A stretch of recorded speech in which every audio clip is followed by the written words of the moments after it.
And hello, everyone. Welcome back to The True Path Entrepreneur, your guide to living your purpose and growing a freedom-based business you love. I'm your host, Beth Weinstein.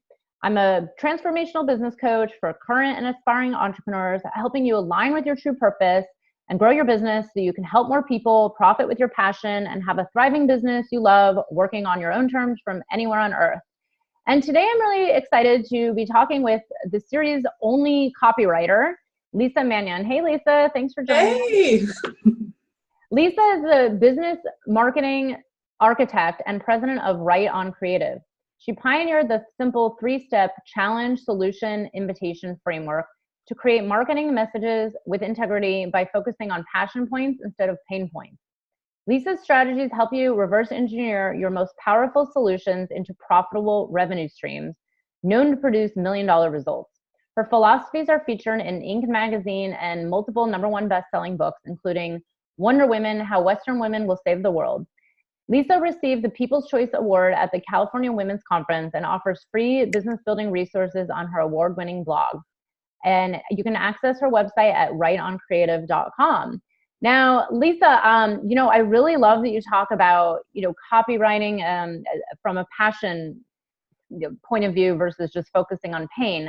But before we get into that, I'd love to hear your story of how you got started on helping people with this kind of copywriting and, teaching this. And, were you always a copywriter? So, it's funny. I've always been drawn to the written word, and this will totally date me. But when I go back to when I was about 4 or 5 years old, watching, Captain Kangaroo or cartoons and commercials would come on, I was critiquing them even then, thinking, oh my gosh, I could do better.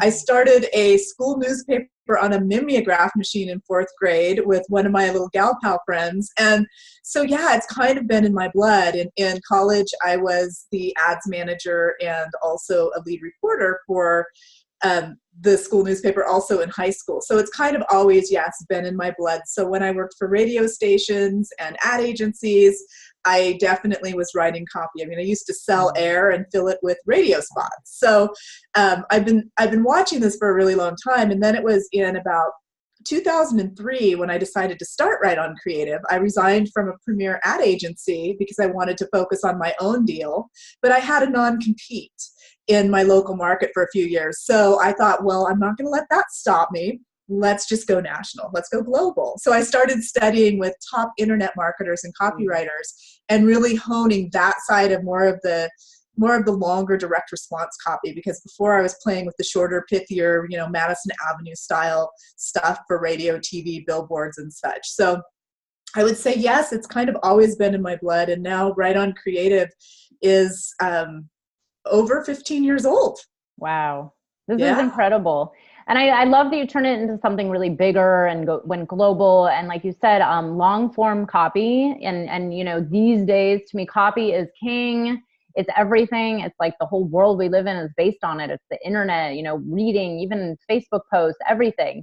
And I love, what I was talking about before, that you teach copy from passion versus pain. Can you talk a little bit more about that? Because I know, I come from a consumer products background, and we all know that a lot of, when we're sold something, it's based on pain, you must buy these Lululemon pants because your butt isn't good enough. Right. Exactly. So I'm happy to talk about that. And I also want to talk about another, something else that I share that kind of goes against the grain for the age-old marketing and copywriting adage that copy is king. I actually believe that it's all about energetic alignment, and that copy is queen. Yeah. And strategy is king, because here's what people are missing. And this is what will roll us into the passion point piece is some people think if they're a really great copywriter, if they've excellent copy, it's going to solve everything.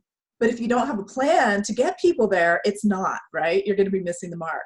And the same thing is, you can have a really great strategy and be leading people to copy that isn't working very well. And so it's just like a relationship.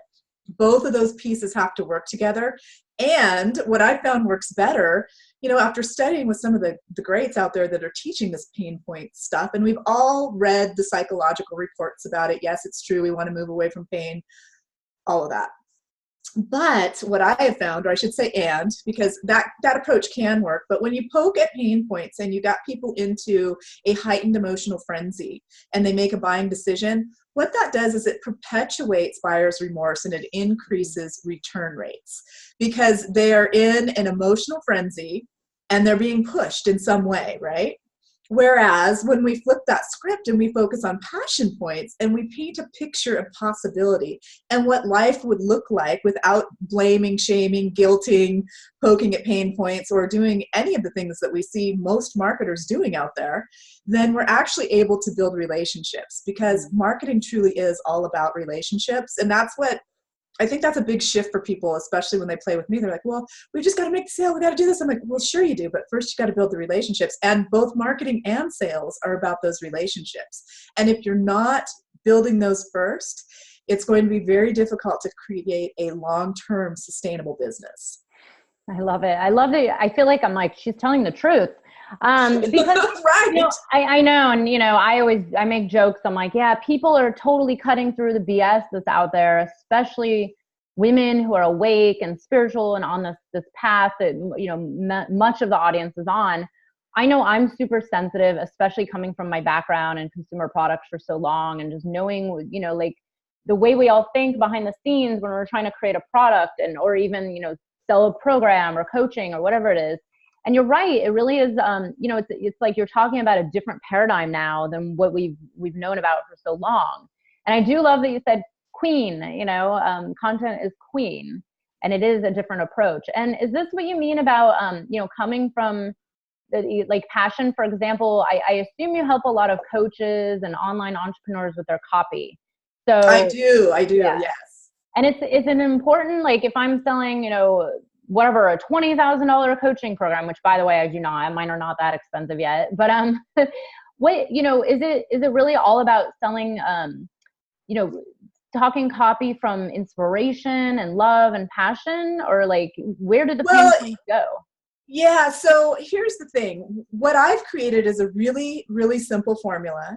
And it's a framework really, because I don't believe in cookie cutter or paint by number systems. I don't think they work. You have to adapt and be able to modify for your own business, which you can do with this, which is the beauty of it. So it's really simple, and I'll just step through it really quickly for you. It's the challenge, solution, and invitation framework. So in the challenge piece, instead of, making a list of all the pain points and making sure we're poking them and checking off the box there, we're just acknowledging the challenge with empathy and understanding. So if someone were looking for a high-level coaching program, like you mentioned, we talk about how we can help them increase their sales and create a solid strategy for success, and package their knowledge in a way that's going to support them and their clients, as opposed to poking at pain points saying, if you don't follow these steps, you're never going to be a success kind of thing, which just doesn't work, especially for the people that you and I attract, right? Mm-hmm. Because you mentioned earlier, we're working with women who are more tapped in, more tuned in, lots of intuition, lots of trusting our own instincts and knowing, because we're really smart. We know if something feels off. And here's the deal. If it doesn't feel right, it's probably not right. Mm-hmm. So it's really important to dig in and look at that. And like I mentioned, and you brought it up again, when I say that the copy is queen and strategy is king, it's all about energetic alignment. So the feminine energy is your copy, your content. That's where you're building those relationships. And the masculine energy is the strategy. That's how you're getting people to that message and making sure that we're also driving sales. And so it's a really beautiful balance, bringing it all together. And we both run masculine and feminine energy regardless of gender. So that's just how we can get everything to work together really beautifully. Yeah. And it's funny that you mentioned this, because I've actually had the experience of working with someone who was a little bit more of pain focused.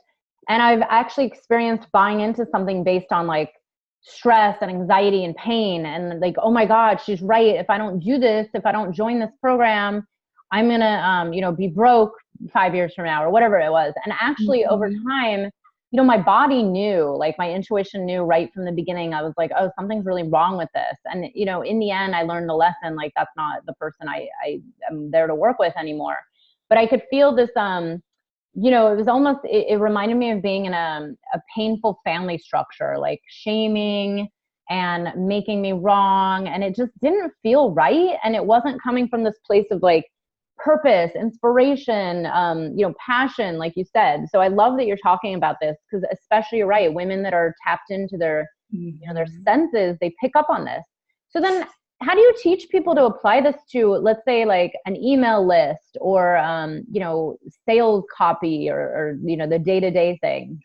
Absolutely. So first of all, you've got to be really solid in your message and what you deliver, right? You would need to be really clear about that. So if you're still just kind of starting out and you're throwing spaghetti at the wall, looking to see what sticks, you're probably not going to be able to create any super effective content. And that's kind of a hard truth for people to learn. But, I've tried some things out in the past and they didn't work. It's because I was like following someone else. Like you said, oh gosh, they say this is going to work, so I'm going to try this, right? Now we live and learn, which is great. But the best thing for you to do is to own your message, know exactly what it is that you're offering, and be very, very clear on your value proposition. And here's what I mean by that. So when I talk about acknowledging that challenge, right, we get to that place where we say, oh, okay, this is what you need. I get it. I understand it. The solution piece, which is the second piece of the 3-step form or framework, I should say. People relate to formula, and so I trip up all the time saying that, but it really is truly just a framework. So anyway, the solution piece is where we get to share our magic, right? So this is where it applies to sales letters, to your copy for your newsletter, to your e-zines, to your emails, whatever that might be, Facebook posts, you name it. So you make sure that once you understand what that challenge is, that you're speaking to that within your solution. And that within that solution, you're very clearly sharing a value proposition. So for example, one of the things that I do is 5-page web copy and strategy packages. Not a super sexy title. It is what it is, because that's what it is. I don't need to like try and pretend it's something else. So I have a client who reached out and signed up for me to do that. I looked at their packaging and their structure. I rewrote their content, gave them one suggestion to repackage something to lead in with VIP days, and they more than tripled their investment with me. So that's a really beautiful value proposition, because if I just say, oh yeah, I can write you some copy, people are like, okay, well, yeah, a lot of people can do that. Yes, a lot of people can. And they need to be able to do it well and also apply the strategy. So when people come my way for the web copy and strategy, I kind of roll that story in and say, and that's, that's what's happened. Maybe share a couple others, so that you're making sure in the solution piece, you've got solid results, some kind of case study, something that people would want to strive towards. And then all you've done is you've equipped people with the information they need to make an informed buying decision. You're not trying to force anything. You're just saying, hey, great, here's what I have to offer. This is how it's helped other people.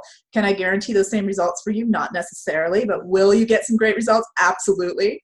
And then you roll into the invitation piece, which is just like, would you like to explore that further? Or can I send you some more information about that? Or if it's in writing, the click here to get more information or to schedule your appointment. And so what it does is it just really, it's again, building those relationships and gracefully sharing that information, so people have the information they need.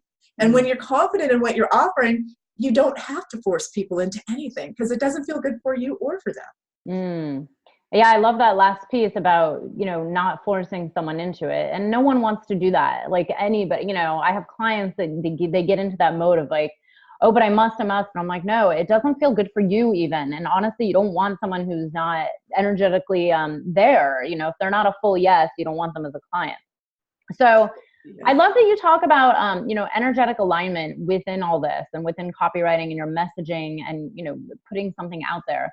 What are some of the biggest mistakes you find that entrepreneurs commonly do, especially newer ones who, let's say, just started their email list or are just putting themselves out there in a public way, which involves writing Facebook posts, writing emails, writing copy for their website, even like little blurbs on Instagram? Like, what are some things that you find, besides, maybe mentioning too much pain, but like anything that people can avoid? Yeah, there's a lot of things I think that people can avoid. First of all, most people get stuck in the strategy portion of it, and they're too much in their head when they're trying to create their message, right? And I think we've all been there, because we get excited and we think, oh, if I send this email out, a bunch of people could buy from me. That's excellent, a cash infusion, yay. So we focus more on the the linear thinking piece of that and the strategy piece of it. Whereas when we're writing, we really need to drop into our hearts to connect with people, because people are people, not numbers. So that's a really important piece. The other thing that I see people doing all the time is they're listening to the gurus, air quotes, that say you have to outsource your copywriting right away. And in fact, that's not always the best move, because copy can be the most expensive thing to outsource, and it can be even more expensive if you outsource it to the wrong person. So I always recommend that people learn how to write copy themselves. It is a skill that if you invest in any type of training will pay for itself over and over again. And then you know what to look for. Once you figure out the style that you like maybe you hire someone who is doing the pain point stuff, and that's not what you're all about, and they've created content for you that isn't in alignment with you or your ideal clients, and then you're at ground zero, right? So you want to make sure that you're aligning with the right people to craft your message, and really learning those techniques yourself, and then thinking about outsourcing. It'll save you a lot of time and heartache in the long run. Yeah, outsourcing it, I rarely outsource. I have, but usually I have to go back and rewrite half of it anyways, because they can't seem to get my voice, right. They use words that to me, I'm like, I would never use that word. So why would I use it in an email? And I don't care that it's, maybe it's the right word that's going to sell, but it doesn't sound like me and it doesn't connect to my heart. So I won't do it. But I'm just curious, do you talk about, I've heard, there's a book that someone's recommended that I still haven't read about words that connect or words that sell. How do you feel about using particular words? Well, I think you need to choose your words carefully. Absolutely, because words have energy, and you need to make sure, just like you mentioned, that they're in alignment with you, because what works for you might not work for someone else. There's specific words that I really can't stand. I don't love the way people are using the term hack like it's some great thing, because when I go back to the day when playing in journalism long ago, a hack was not a good thing. So I have a personal association with that I don't love it. And everybody in the world has the hacks to solve this. And I'm like, ooh, that just doesn't feel good to me. Now it works for other people, but that's something you do need to keep into consideration, or take into consideration when you're writing. Is it a personal trigger just for you, or are a lot of other people going to be turned off by that specific word or phrase?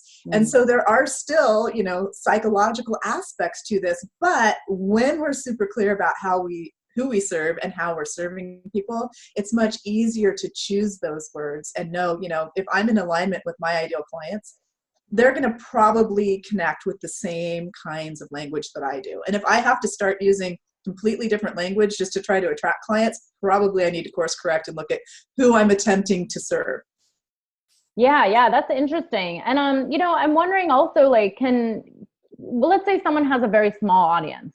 Can copywriting, having the right copy, truly make a difference? I've heard, again, I don't know from experience because my audience isn't small, but a client, let's say, who had under 100 people on her email list. But then her open rates of her emails were huge and high, and every single person read it, and her copy was completely on point. Does it matter? Does this really matter in the end if your copy is incredible, or let's say you're even a blogger and you're just blogging, but then, you don't have readers now? Can this really change a business by having amazing copy? Yeah, it's really important to write as if you're speaking to one person. First of all, just kind of throw that tip in there for people as well. And yes, your copy can make a big difference. And I'll just share an example of my own experience. I've been offering my copywriting action plan for a decade. I haven't changed it because it's what I do. It's what I share. People get great value from it. But I did go in and I changed my nurture sequence for when people decide to request that. I did that about a year ago now. And what I found fascinating is, and I'm not a numbers person, by the way, full transparency, not my thing. But once I refreshed it and really massaged those subject lines and played with what I was giving people, my open rates went up to 85% with a click-through rate of 77%. And I'm not even joking. When I looked at that, I thought it was an error. I'm like, oh my gosh, something's wrong. That's not possible, because that's way above industry standard. But it was possible, and it is true. And it was and I noticed it shot up after I did a kind of a promotion and was featured in a similar teleseries kind of thing like this summit. And people opted in because they heard what I said. They wanted that information. So I was really clear on the message. So it doesn't matter how many people you have, although certainly there is, when you look at it from a numbers perspective, which is important in business, even though it's not my thing, there is a chance that you can make more sales the more people get to see your information. But at the same time, I think that it's really important to look at quality over quantity, and also to make sure that you're creating quality content to connect with whoever it is. And I always write it as if I'm writing to my absolute most favorite client in the universe that I just want to play with and have a great time with, and that continues to show up and buy over and over again, right?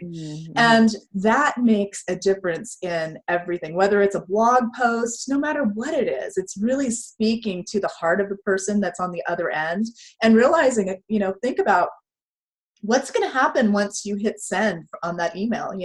Who's going to open it? How are they going to feel? How do you want them to feel?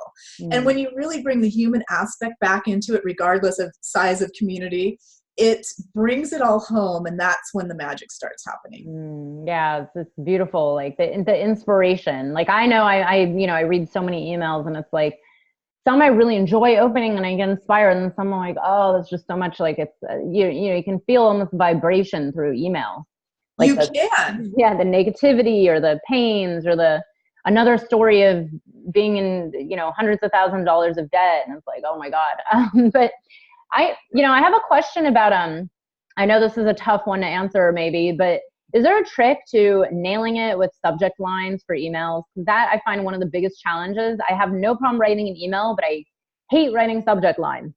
So subject lines are like mini headlines, and you need to spend actually probably more time on those than you do the rest of the writing, which seems crazy because it's a shorter bit of content, but that's where you have just a few seconds to capture the attention. So for example, if we look at it in the context of headlines on your website, if somebody gets to your website, you've got 3 seconds to capture their attention, 30 seconds to engage, and 3 minutes for them to make a decision if they're going to play or not. So just imagine you've got about 3 seconds, probably less, when an email rolls into somebody's inbox to capture their attention. So you're going to want to make sure that you're playing with that. And there are some different formulas for that too that you can modify, like the how to, the percentages, and different things like that. But there's not a tried and true, like this is the one that you've got to use. For example, if someone went and they wanted to try and copy exactly what I'm doing with my copywriting action plan and use the same subject lines, they're not going to work for your community because it's not the same audience. Yeah. And that's where I think it's kind of funny when people are selling their swipe files for these headlines that work, because they worked for them or for a specific industry, but if you're not tuned into your community, they're not going to work for you. So I wish I had a magic bullet for you. It just, like most everything, there really isn't one. The magic is in you and in your community and knowing what connects directly with them. I'm laughing because my other business is where I first started doing email marketing, whatever it was, 8 years ago. And it's e-commerce and it's clothing and it's for runners specifically. And it's completely different writing and headlines and subject lines. And oh my gosh, it was a completely different journey to, what I do now, and also what I help clients with, like starting an email list, communicating, from your heart and communicating openly and vulnerably versus selling a product that costs, that you just click on and buy.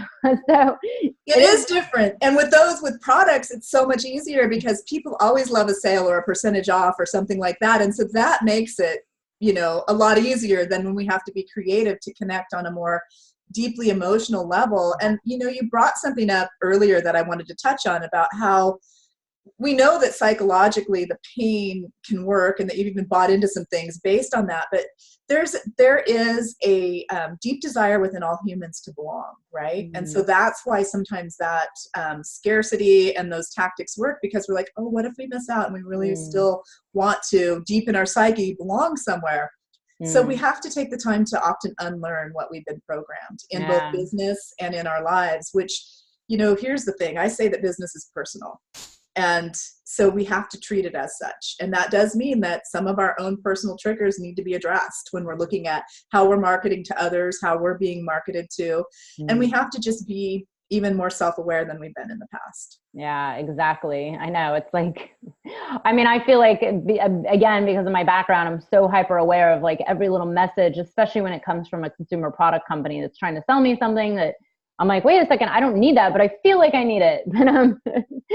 It's kind of crazy, but I agree. I think also more and more, especially women and, people waking up and understanding intuition and feelings in their body, they're going to, just start kind of being like, no, that doesn't feel right. And then shift more into like, oh yes, this is good marketing. This is making me inspired and passion filled and, feeling good. So can you tell people a little bit more about your free gift that they can get in today's email, the copywriting action plan? Like, what is it and how will it help them?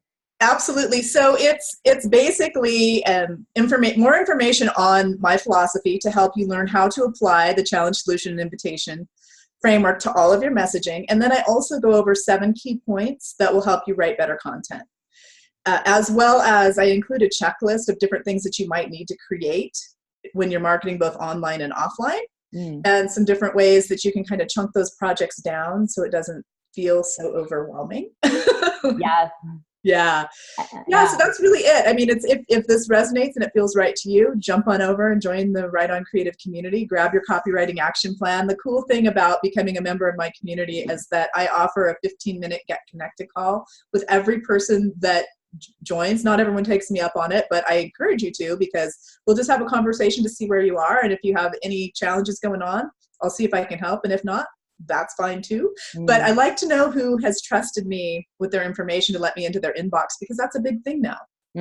Exactly. Yeah. And I really love that you said the copywriting action plan can also help with offline. This isn't always all about online. And people, I speak at events, I do workshops, and some of my clients do too. And, it kind of goes the same way. Every handout I give, every little note card, every little thing I say, it's all copy, in some way. So I love this action plan is really helpful. And tell people a little bit more about, you mentioned your community, the free gift. Where can they find you, and what do you have going on? Absolutely. So they can zip over to writeoncreative.com, and it's WRIT, so writeoncreative.com.